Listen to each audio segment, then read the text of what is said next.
Good morning, folks. It's the 8th of March. There's some things that I've been wanting to bring to your attention for quite a while. And so we're going to get into it. And I have no idea how long we're going to go for. But if you have a Bible handy, I'd recommend you get it out. And what's the proper version of the Bible? What's the correct version of the Bible? The one you read. So I don't care what version you use.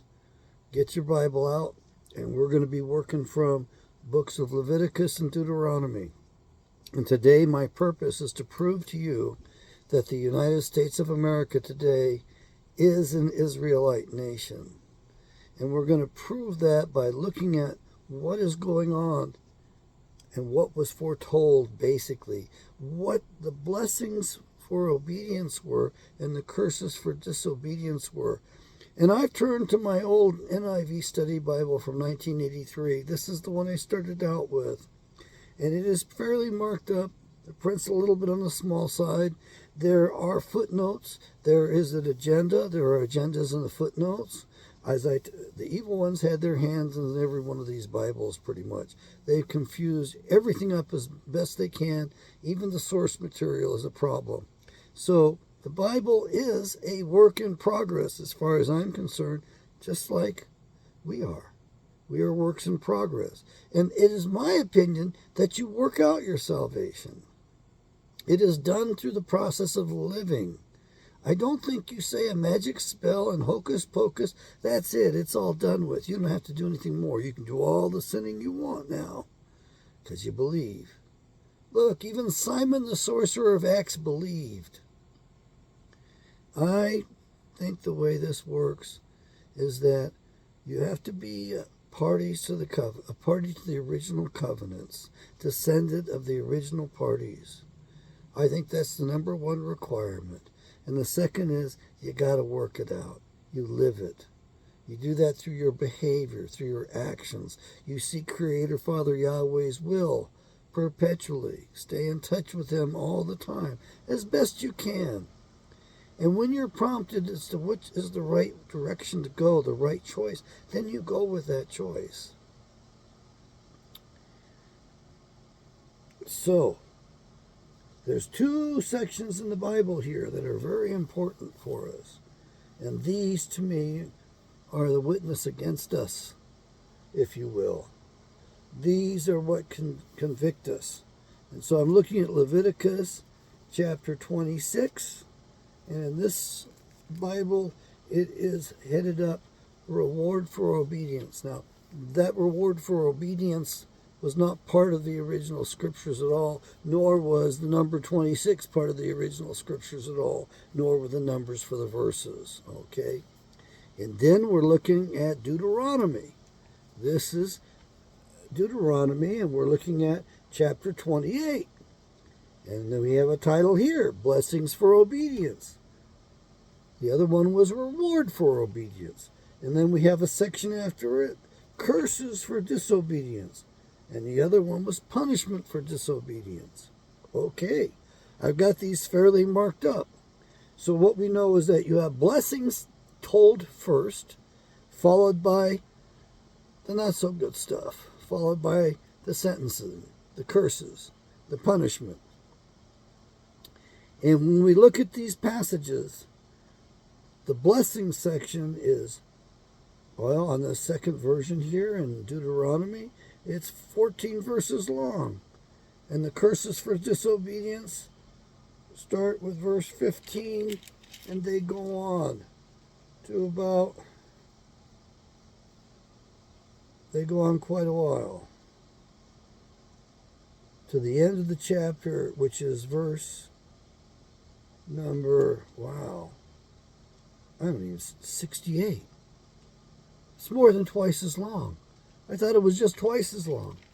But let's look at the first example. Reward for obedience goes on for about 13 verses. Punishment for disobedience starts with verse 14, and it goes on to verse 46. So what I'm getting at is the punishments are twice as long as the rewards. And I will point out that these are in an order on the page, but they don't necessarily occur in natural order. It is, in both cases, these are progressive paths to losing your nation. These are progressive paths. Yes, progressive. That's the right word. We've got the progressive movement, and that's what they're doing, is they're destroying our nation. They've done a really good job. So let's start, and let's look and compare what happened to our nation over time in history, over the time of our existence. In my opinion, the republic ended a long time ago. In my opinion, that it was that fellow back then, President Lincoln, who destroyed the republic. That's when they set up that weird place in Washington, D.C., setting it as a separate body, a separate jurisdiction from the rest of the country that has taken us over. Okay? Same thing in the city of London. They set a separate jurisdiction inside there, and they called it the City of London within London. And that took over them as well. And then on top of that, you've got the Vatican. Again, it's another little city-state unto itself. And those are the three heads of the beast system today. And if you don't think that there's three heads to it, go pull out 2 Esdras, chapter 11, and that's spelled Esdras. 2 Esdras, which is actually the third book of Ezra the prophet. Esdras is the Latinized version. He will describe the three-headed eagle to you. And that is important that you understand that. The middle head, the biggest head, is Rome, the Vatican. And then you have a head on either side, one of those being the City of London, the other one being Washington, D.C., one being the banking arm, money magic, and the other one being the military arm, the war powers, the god of war. Okay, Leviticus chapter 26. Do not make idols or set up an image or a sacred stone for yourselves, and do not place a carved stone in your land to bow down before it. I am the Lord your God. Observe my Sabbaths and have reverence for my sanctuary. I am the Lord. If you follow my decrees and are careful to obey my commands, I will send you rain in its season, and the ground will yield its crops, and the trees of the field their fruit. Your threshing will continue until grape harvest, and the grape harvest will continue until planting, and you will eat all the food you want and live in safety in your land. I will grant peace in the land, and you will lie down, and no one will make you afraid. I will remove savage beasts from the land, and the sword will not pass through your country. You will pursue your enemies, and they will fall by the sword before you. 5 of you will chase 100, and 100 of you will chase 10,000, and your enemies will fall by the sword before you. I will look on you with favor and make you fruitful and increase your numbers. And I will keep my covenant with you. You will still be eating last year's harvest when you'll have to move it out to make room for the new. I will put my dwelling place among you, and I will not abhor you. I will walk among you and be your God, and you will be my people. I am the Lord your God, who brought you out of Egypt so that you would no longer be slaves to the Egyptians. I broke the bars of your yoke and enabled you to walk with your heads held high. End of the reward for obedience. Punishment for obedience, beginning verse 14. This is Leviticus 26. But if you will not listen to me and carry all these commands, and if you reject my decrees and abhor my laws, and fail to carry out all my commands and so violate my covenant, then I will do this to you. I will bring upon you sudden terror, wasting diseases and fever, that will destroy your sight and drain away your life. You will plant seed in vain, because your enemies will eat it.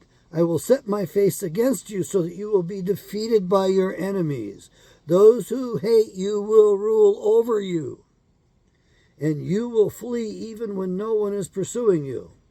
If after all this you do not listen to me, I will punish you for your sins 7 times over. I will break down your stubborn pride and make the sky above you like iron and the ground beneath you like bronze. Your strength shall be spent in vain, because your soil will not yield its crops, nor will the trees of the land yield their fruit. If you remain hostile toward me and refuse to listen to me, I will multiply your affections 7 times over as your sins deserve. I will send wild animals against you, and they will rob you of your children, destroy your cattle, and make you so few in number that your roads will be deserted. If in spite of these things you do not accept my correction, but continue to be hostile toward me, I will be hostile toward you, and will afflict you with your sins 7 times over. And I will break the sword upon you to avenge the breaking of the covenant. When you withdraw into your cities, I will send a plague among you, and you will be given into enemy hands. When I cut off your supply of bread, 10 women will be able to bake your bread in one oven, and they will dole out the bread by weight. You will eat, but you will not be satisfied. If in spite of all of this you still do not listen to me, but continue to be hostile toward me, then in my anger I will be hostile toward you, and I myself will punish you for your sins 7 times over. You will eat the flesh of your sons and the flesh of your daughters. I will destroy your high places, cut down your incense altars, and pile your dead bodies on the lifeless forms of your idols. And I will abhor you. I will turn your cities into ruins and lay waste your sanctuaries, and I will take no delight in the pleasing aroma of your offerings.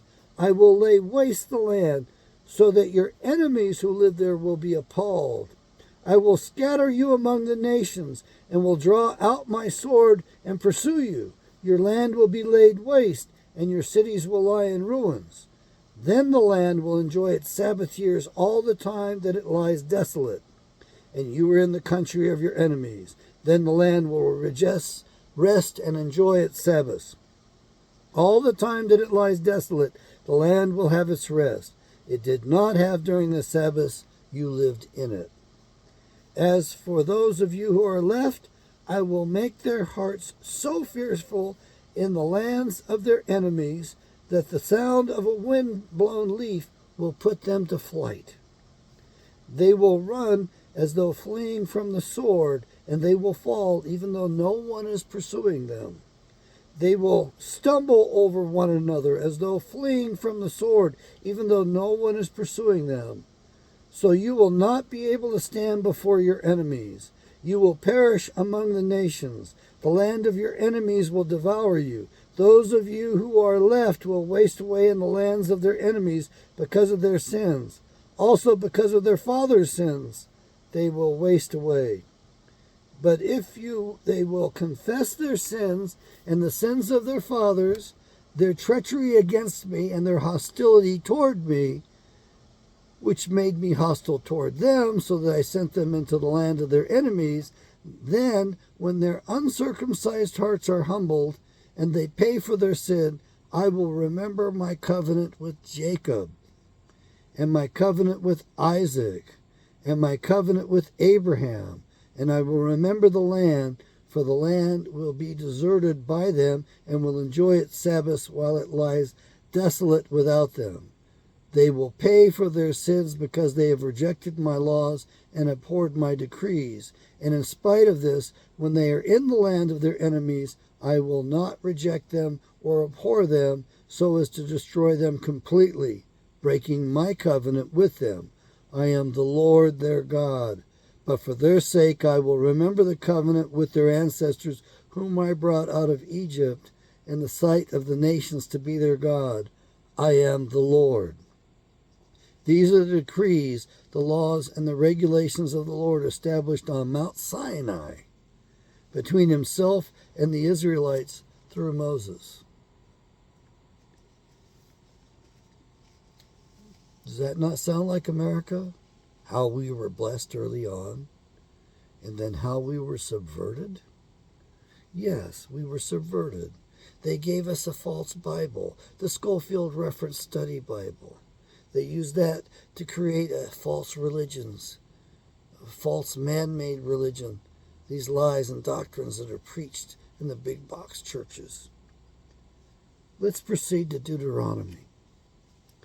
I shouldn't talk.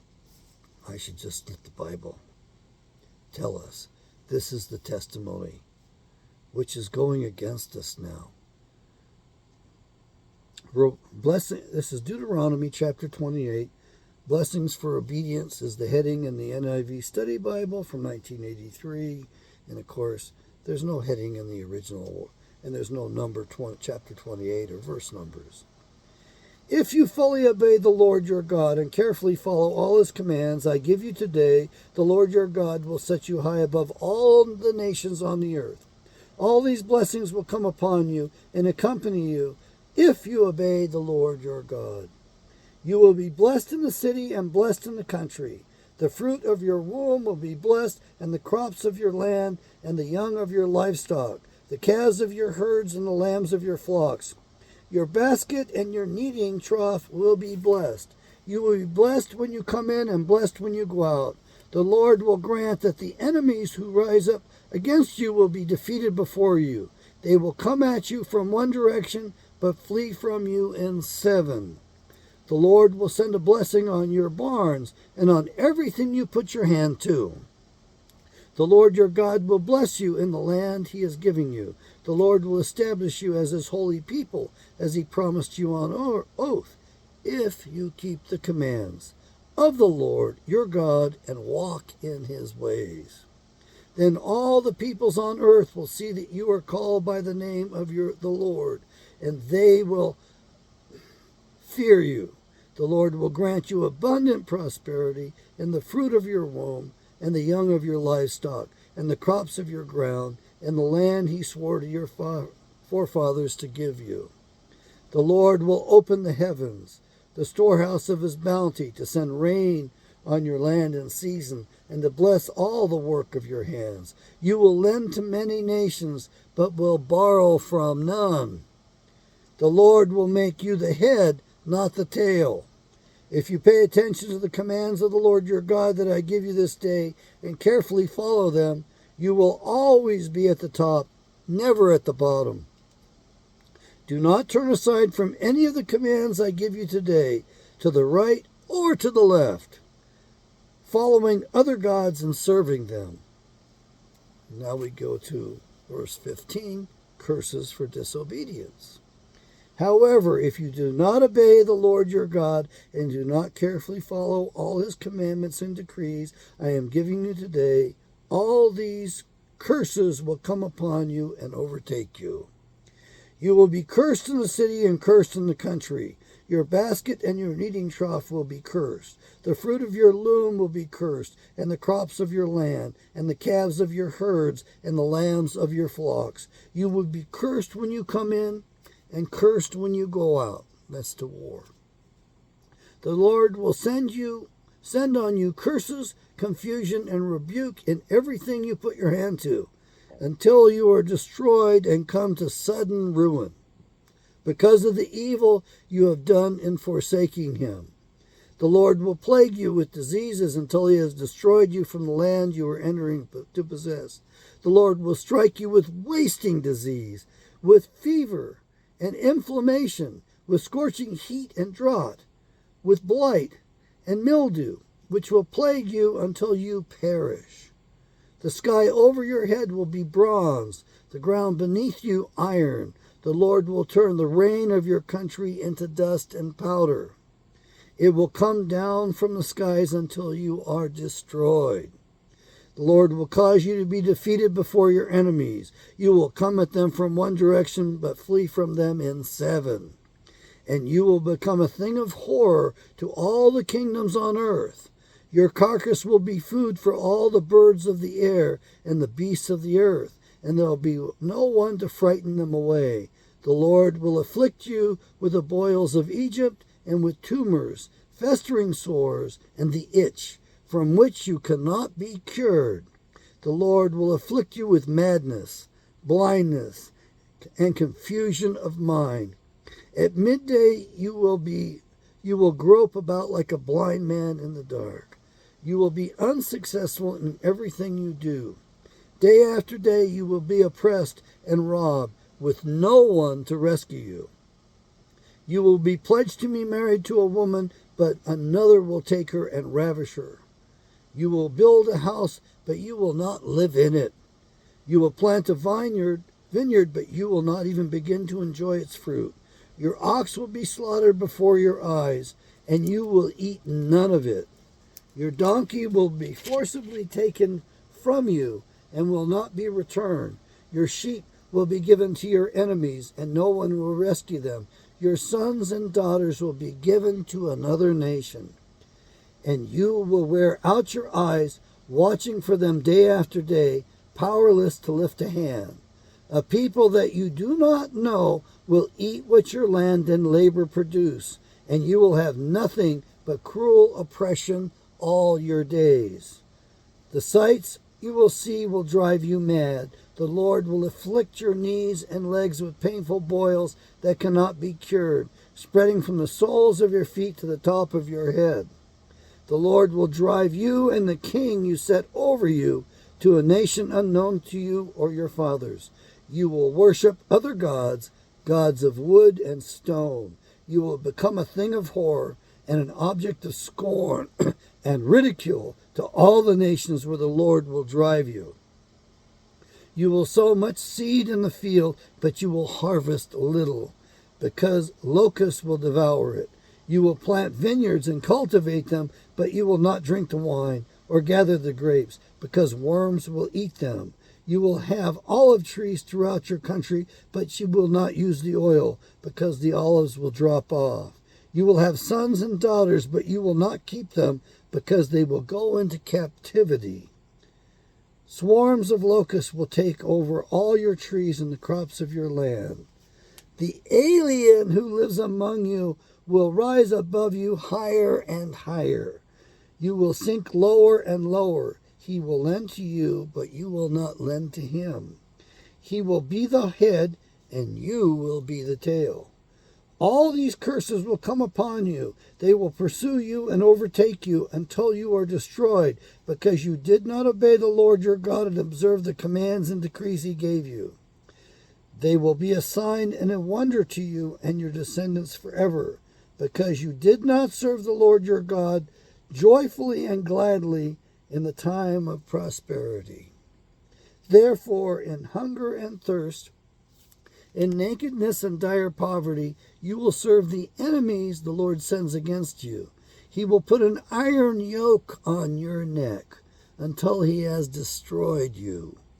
The Lord will bring a nation against you from far away, from the ends of the earth, like an eagle swooping down, a nation whose language you will not understand, a fierce-looking nation without respect for the old or pity for the young. They will devour the young of your livestock and the crops of your land until you are destroyed. They will leave you no grain, new wine or oil, nor any calves of your herds or lambs of your flocks until you are ruined.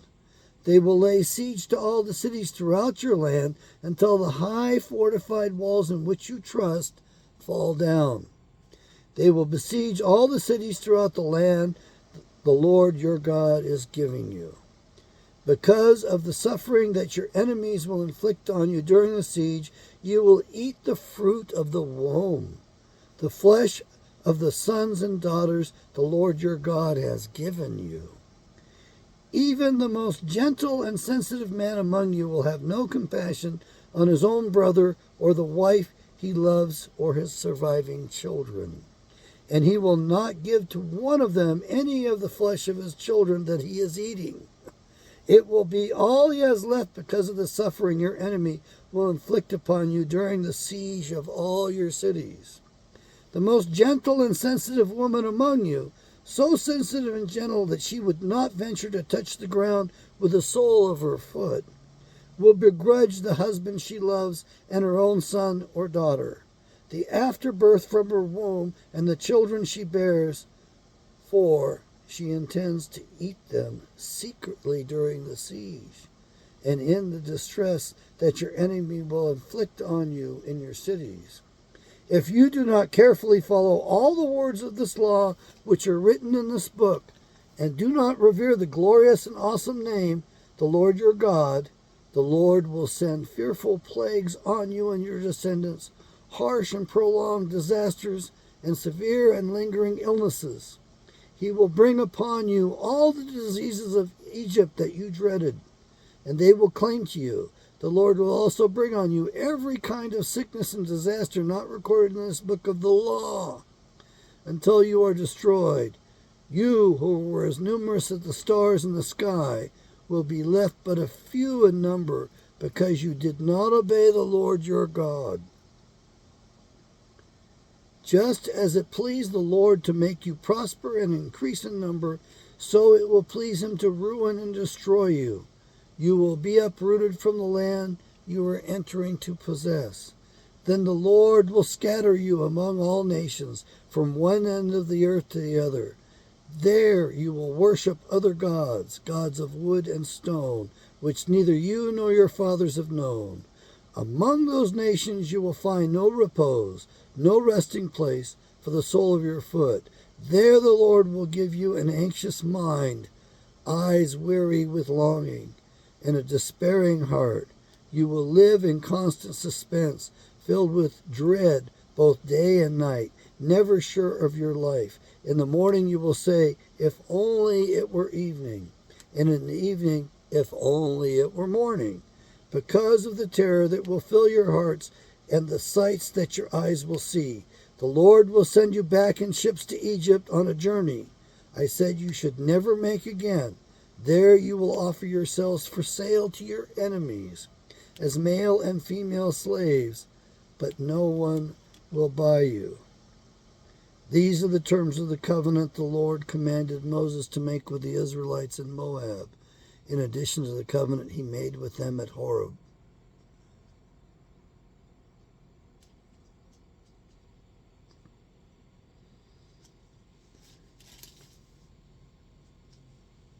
When I read this in my early days of Bible reading, I immediately identified this as our nation today. It certainly appears to me that we had the blessings and we no longer have those. And this did foresee when the Israelites tried to go back to Egypt, and they did. And the captain hauled Jeremiah to Egypt with him against Jeremiah's better judgment.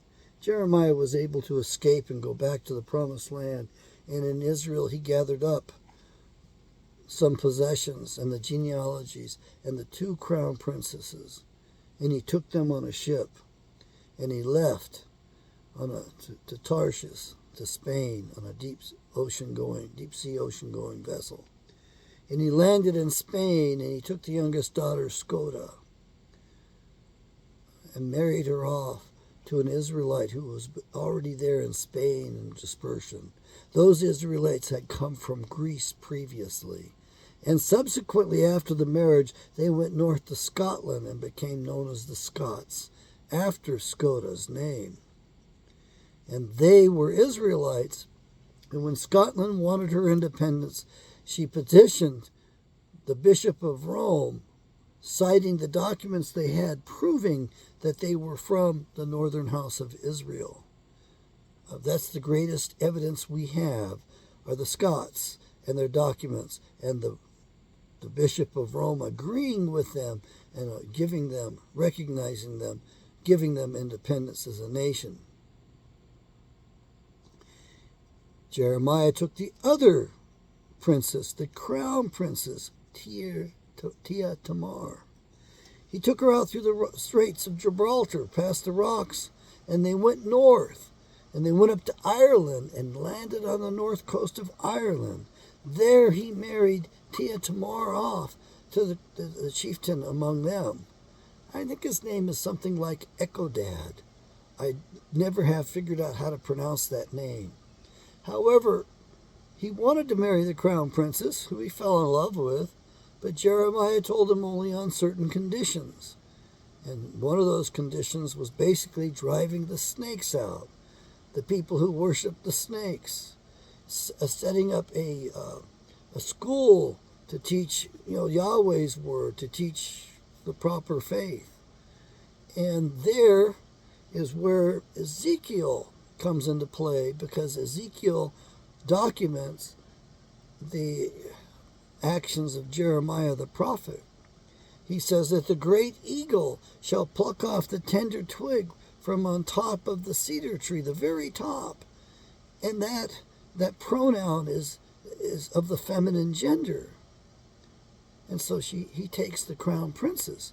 All of the princes had been killed before their father's eyes.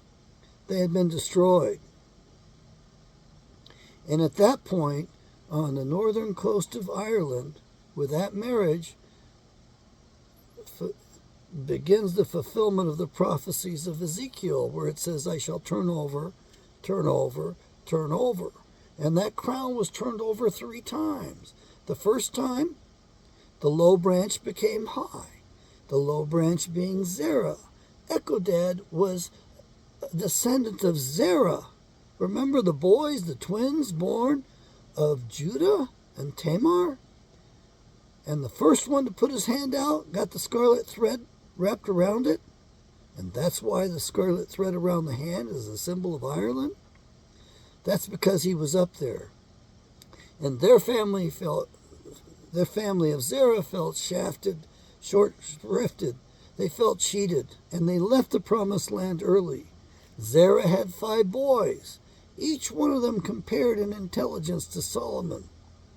One of those boys started the city of Troy. Another one of them ended up on Ireland. And his son married the crown princess. He thus became king. The low branch of Zerah became the high branch. And the high branch of Pharez, the descendant of Pharez, who came out first, became the low branch.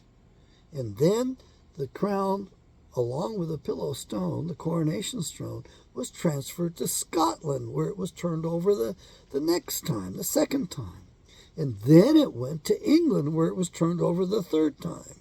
And that stone remains in the coronation throne, the chair, the old wooden chair, and is now in Scotland. It's going to be hauled to England for the coronation of this son of a bitch, Prince Charles, who is not of the line of David.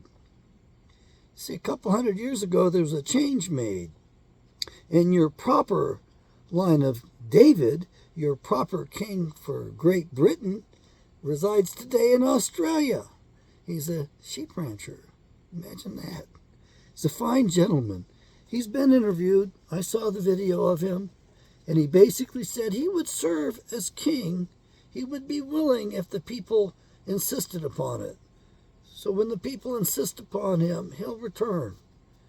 And he'll do a better job than this family of illegal aliens has done on the throne.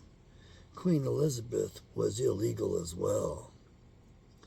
You need to understand that everything in this Bible sure seems true to me. Don't get me wrong, the enemy's laid traps in here for us. They've thrown us all off, especially with their Bible, the Schofield Reference Study Bible, where they claim Moses was a Jew. There were no Jews back in Moses' time. Hebrews are not Jews. Hebrews, the descendants of Heber, or Eber, the man, spoke the Hebrew language. But a lot of these Jews today don't speak the Hebrew language. Some of them speak Yiddish, which is not the Hebrew language. They also have a matriarchy. And when I read this, I read about the patriarchy. So they're not in line with this. America has been found wanting. We are not today what we think we are or who we think we are. The middle of the country's been destroyed. The Democrats in particular have done their best to debase the electorate. They have altered the composition of the electorate so to change things into their favor. And they've done that against the original founders of this nation. And so Thomas Jefferson spoke quite prophetically when he said if we allowed a certain group into this land, that their descendants would curse them because they will find themselves homeless on the continent their forefathers conquered. Yeah. If I get this nation back, I want the lands granted to the Kent family in 1649 restored on the Great Bay. I want all that property back, including Adams Point, which we sold to the Adams family at one point. The bankers gave us certificates of title to cheat us out of our property, out of our patented land, out of the allodial title granted to us by the King of England, which was granted only to the inhabitants of the county of Kent. With good reason, for good reason. The Kents provided a pretty significant army for the king and did the king's service, and were thus rewarded with land which could never be taken away from them by the King of England. The rest of England, the other counties, were given land in a way that the king could take it back. And that allodial title included subsurface rights, above rights, all rights. I tried to explain this to my father, and he wouldn't have it. He wouldn't listen to me. My grandfather did not know what he was doing. At the time, he sought a mortgage to get a house in town, and gave up most of the property. And sadly, he let them change it from patented, so we end up getting it taxed away from us. And the last I checked, there was a beautiful house on that, 19 acres. Beautiful house with 8 or 9 garages. One was designed so you could get underneath it and work on cars. And apparently the gentleman who bought the property from my uncle imported Rolls Royces and worked on them until his death, which occurred shortly after he finished building the house. And the poor family that was there was stuck paying taxes. The taxes were pretty significant when we had bare 19 acres down there. That University of Southern New Hampshire was getting $3,000 a year off my family. You know what the taxes are today on that property? And they don't get any services, just like it's always been. $48,000 a year. You tell me that there's no rent due. $48,000 a year, or they take your land away from you.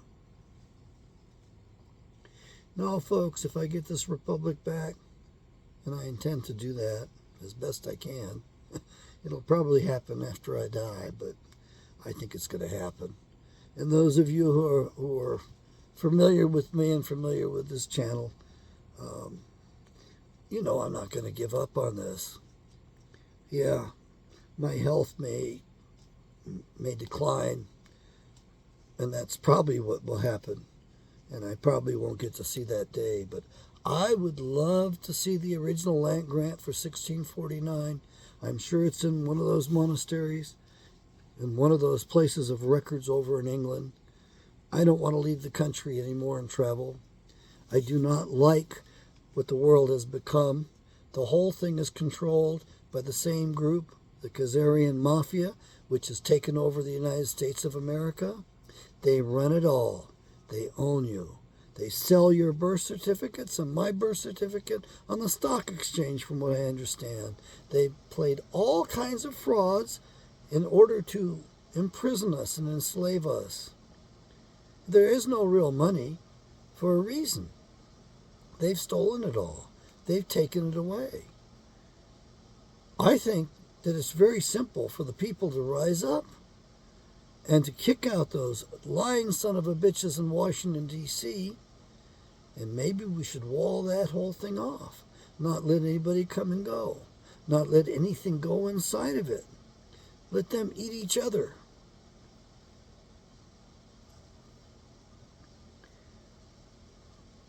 We are no longer the head in this country. We are the tail. We are no longer the lender. We are the borrower. We are enslaved by their money system. They are a group that came out of a suburb in ancient Babylon. They practice their money magic on us. They have taken both sides of every war until recently because they're now desperate. If they lose the Ukraine, their New World Order is done with. If we stay in the Ukraine, our nation is done with because they will get us nuked. Putin will have no choice. China will have no choice. All of these other nations will launch, and they will succeed. That's what happens to Sodom and Gomorrah 2.0, which we've allowed ourselves to become. You see, Yahweh sent a couple of angels in. They got Lot out, and then they used nukes on Sodom and Gomorrah and their neighbors. We have the physical evidence, hard evidence, a peculiar crystal that only shows up on the sites of nuclear blasts. That's what awaits us. We've earned it at this point. Look at these horrible pride parades. You talk about pride before a fall. That's your pride right there. Remember Moore, Oklahoma, I think it was? Remember Joplin, Missouri? They had tornadoes go through and tear those places up. Do you know what occurred the day before each one of those tornadoes went through? Yeah, one of those parades. Yahweh's not messing around. He's been giving us signs and wonders to tell us what's coming to us. And at this point, it's hard for me to pray for this people. And I remember Jeremiah being ordered not to pray for his own people. But you have to remember Jeremiah's commission was to tear down, destroy, and to plant. And he did plant. He took the crown princesses out of Israel, out of Jerusalem, took them to Spain and to Ireland. And then we believe he went to the wilderness, carrying the Ark of the Covenant here to the Promised Land. You think that this is not foretold of? You think America's not in the Bible, like those lying pastors tell you? Yeah, America's in the Bible, all right. Look at it. Even when George Washington died, it began, a great man in Israel has passed away. Our founders read the Bible. They knew who they were. They knew what they were about.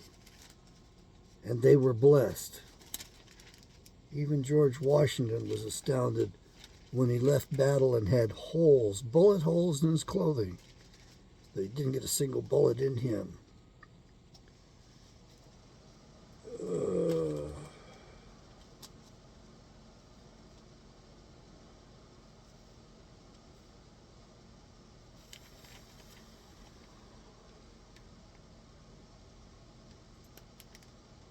Okay, we're going to go to one more reading here today. We've got some time. Genesis chapter 48. I'm going to read the Bible. Pastor Jerry Wicke said that a guy does better just to read straight from the Bible than to preach.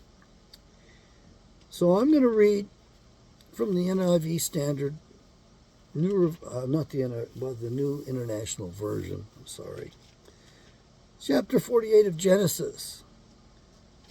And you tell me if this doesn't help you to understand that we were foretold of a long time ago. A long time ago. Manasseh and Ephraim, that's the title of this chapter. Manasseh was the oldest. Took me a long time to realize that. And I still have some brothers and I still get confused sometimes. Okay, so grant me a little bit on this one. Chapter 48. Sometime later, Joseph was told, "Your father is ill." So he took his two sons, Manasseh and Ephraim, along with them. When Jacob was told, "Your son Joseph has come to you, Israel," rallied his strength and sat up on the bed. Jacob said to Joseph, God Almighty appeared at me at Luz in the land of Canaan, and there he blessed me and said to me, I am going to make you fruitful and will increase your numbers. I will make you a community of peoples, and I will give this land as an everlasting possession to your descendants after you. Now then, your 2 sons born to you are in Egypt. Before I came to you here will be reckoned as mine. He's adopting them. Ephraim and Manasseh will be mine, just as Reuben and Simeon are mine. Any children born to you after them will be yours. In your territory they shall inherit. They will be reckoned under the names of their brothers. As I was returning to Paddan, to my sorrow, Rachel died in the land of Canaan while we were still on the way, a little distance from Ephrath.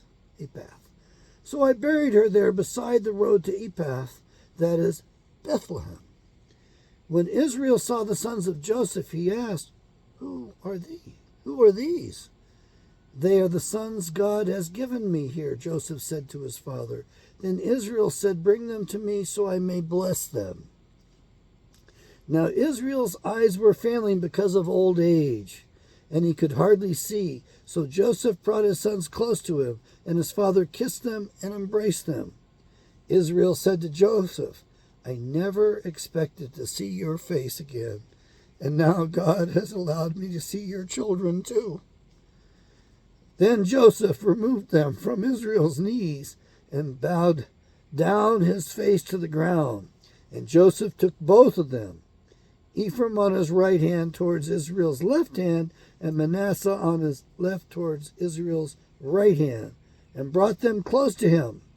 But Israel reached out his right hand and put it on Ephraim's head, though he was the younger. And crossing his arms, he put his left hand on Manasseh's head, even though Manasseh was firstborn. Then he blessed Joseph and said, May the God before whom my fathers Abraham and Isaac walked, the God who has been my shepherd all my life to this day, the angel who has delivered me from all harm, may he bless these boys. May they be called by my name and the names of my fathers Abraham and Isaac, and may they increase greatly upon the earth. When Joseph saw his father placing his right hand on Ephraim's head, he was displeased. So he took hold of his father's hand to move it from Ephraim's head to Manasseh's head. Joseph said to him, No, my father, this is the one firstborn. Put your right hand on his head. But his father refused and says, I know, my son, I know. He too will become a people, and he too will become great. Nevertheless, his younger brother will be greater than he, and his descendants will become a group of nations. He blessed them that day and said, In your name will Israel pronounce this blessing. May God make you like Ephraim and Manasseh. And he put Ephraim ahead of Manasseh. Then Israel said to Joseph, I am about to die, but God will be with you and take you back to the land of your fathers. And to you, as one who is over your brothers, I give the ridge of land I took from the Amorites with my sword and my bow.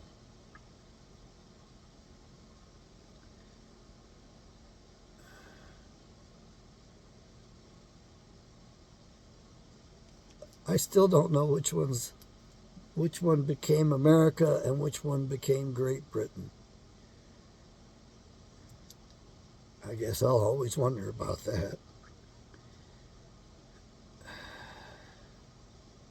He too will become a people, and he too will become great. Nevertheless, his younger brother will become greater than he, and his descendants will become a group of nations.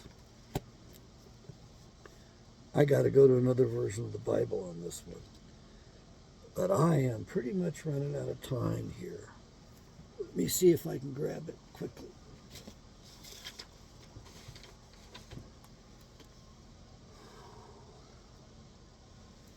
No, I'm going to call it at that. One of those was said to become the great nation in one of these versions of the Bible. And so that's what we want to look for. Which one was called the great nation? And the other one was an empire of nations. I do believe that was Great Britain. I believe we became the great nation. We had the seed blessing.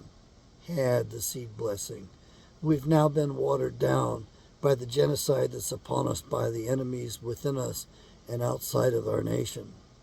They have mixed us to the point where they can take us down and take us over. Actually, they've already taken us down and they've already taken us over. We're just waking up after a long, deep sleep. We're realizing that we've been conquered from within. We do not have a republic. The form our founders gave us was destroyed, obliterated across the last 2 centuries or so. The first blow probably occurred shortly after we were formed as a nation. However, the first error may have been done by Ben Franklin. Ben Franklin signed the treaty with a man who wore 2 hats. He represented the King of England and the Bishop of Rome. And thereby, I believe, Ben Franklin started America's first corporation, incorporated it under the king and the king under the Pope.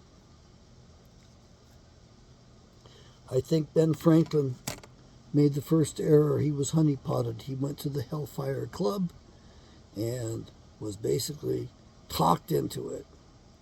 Did he know what he was doing? Or was he just did it unwittingly? I don't know. It's a good question for one of you out there. Then I think George Washington made a mistake. He wrote letters lauding how he liked a particular population that would develop the slave trade out of Providence, Rhode Island.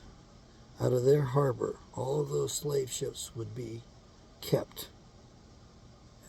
And I think that was a major problem. He also started a secret society called the Golden Dawn, which came to full fruition when they assassinated President Lincoln. Did Washington realize what he was starting? Probably not. And then Lincoln destroyed the Jeffersonian Republic. You see, the states were sovereign. They started this government. They could take it apart. And he refused to allow it. And he waged the war against the South. And the Jesuits were here dividing the country up, fomenting that war. And the Rothschilds had their nation's navies offshore, ready to come in. When the magnificent Tsar of Russia, in his wisdom, decided to rescue us. And how did he do that? He sent over his navy. They anchored up in San Francisco and in New York. And he did it totally secretly. He had to. He knew better than we did. He knew what we were up against. And he defended our nation so that we stayed together. And as a result of the Tsar defending us against the Rothschild boys and their nations and all those navies ready to come in, conquer us, and divide up the spoils, enslaving us, those evil ones went after the Tsar's family and eventually got them and murdered them. And so here it is. You want to go after those who actually saved this nation? You want to go after Russia? Russia's not called Mother Russia for no reason at all. I think Putin is right. Not only that, I think we owe Russia. And I think we owe it to ourselves to do what is in our own best interest. Let's not let these Satans among us manipulate us any further into this war. Let's step back. Let's wait for a second. Let's consider what is in our best interest. I say we give Putin free rein, and we announce it. And we step back. And we also beg Putin, or demand, however you want to frame it, that he make his case before the world as to why he went in there. Why it was absolutely necessary. I want to hear what the man has to say. I think Putin is right this time. Biden certainly can never be right. He is a wicked man. His dementia is coming out. Now he can't control himself, and so his perversions are bubbling to the surface, and the whole world sees it. And we are embarrassed because we have a pedophile in the office. Wow. Wow.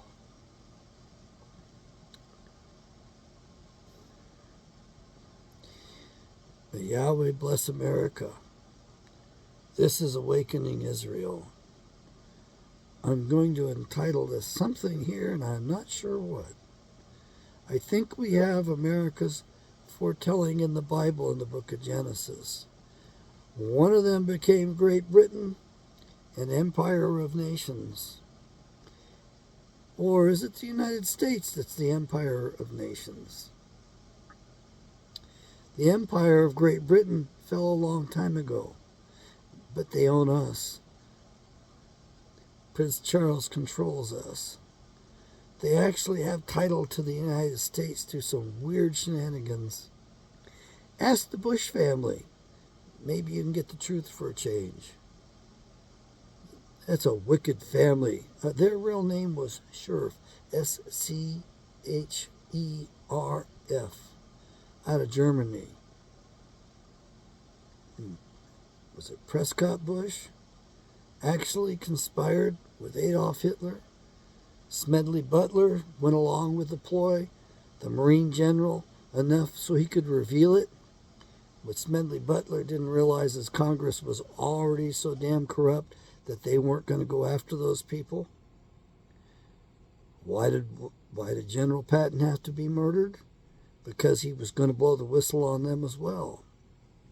We've had all of these champions murdered right out from under us, including that Democrat candidate who would have been president, the congressman from California who was so brilliant. They diverted a whole flight, 007, into enemy territory so a Chinese MiG could shoot it down and kill that man. They had to kill him because he was too strong, too independent, and he was going to set this whole world straight. So, what are we actually going to just wall off Washington, D.C.? Forget about marching on it. Forget about trying to save it or take it over. It's too much evil there. Let's just wall it off. Let's wall it off. Leave all those people in there that are in there. Let them figure out how to feed themselves. Don't allow anything in or out. It's the district of corruption, the district of criminals, the district of crime. It's the warring faction of the beast system. It's not part of the United States. It's not any of the states. That 10 square miles exceeded its authority. It was merely started to rule over itself. Right. And all that land that they own outside of D.C., that's our land. And all of those contracts they made with us to take care of us in our old age, for all kinds of benefits, they can make good on every bit of it. They could return those lands to us. They could cash out. We can definitely do a bankruptcy on this illicit corporate government, series of corporate governments, and a giant shell game they played on us. May Yahweh bless. May you bless Yahweh. May Yahweh make us all good again. And that includes me. Amen.